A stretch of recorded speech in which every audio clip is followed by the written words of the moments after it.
this is still breaking and being discussed and being really analyzed. This phone call occurred on July 23rd.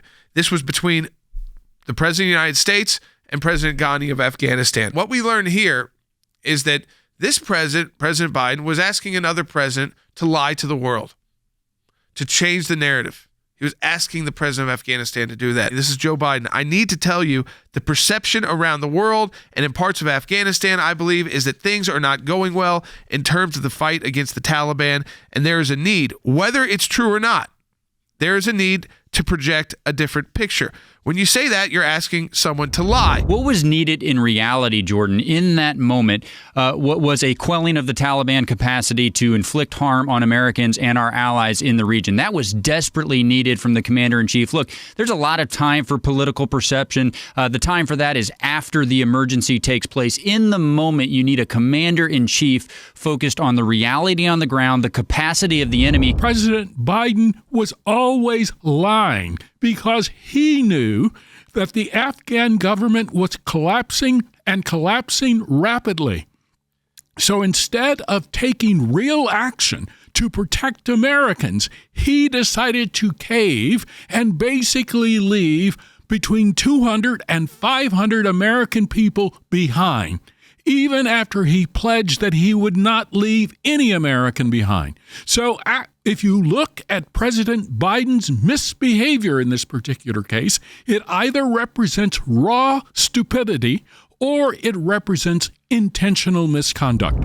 Instead of controlling the actual narrative by controlling the reality on the ground, we gave up the reality and tried to spin, the U.S. government tried to spin a narrative like they were living in La La Land. You needed a commander-in-chief who was going to look at the facts on the ground and say, look, it doesn't matter what political impact this is going to have on me. I need to protect the lives of the service members on the ground and the allies that have stood with us.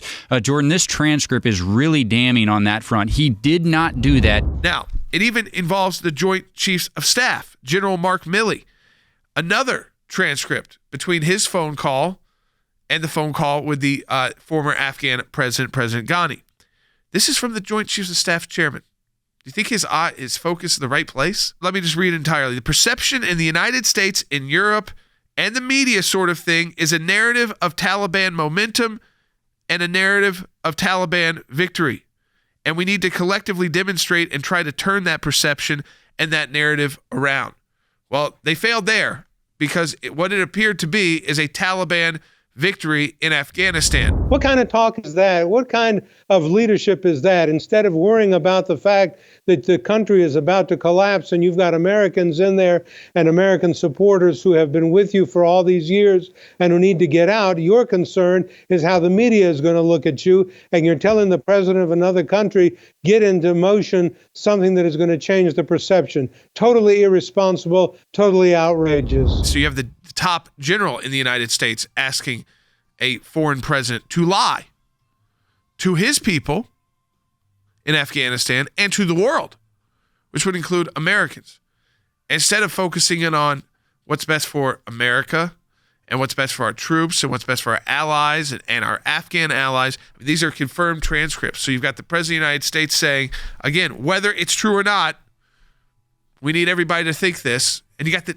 even maybe worse, you got the chairman of the Joint Chiefs of Staff, General Milley, saying that, again, the media perception is what we need to be concerned about, not on the ground, not the Americans there to be evacuated, not our embassy, not our troops, the media perception.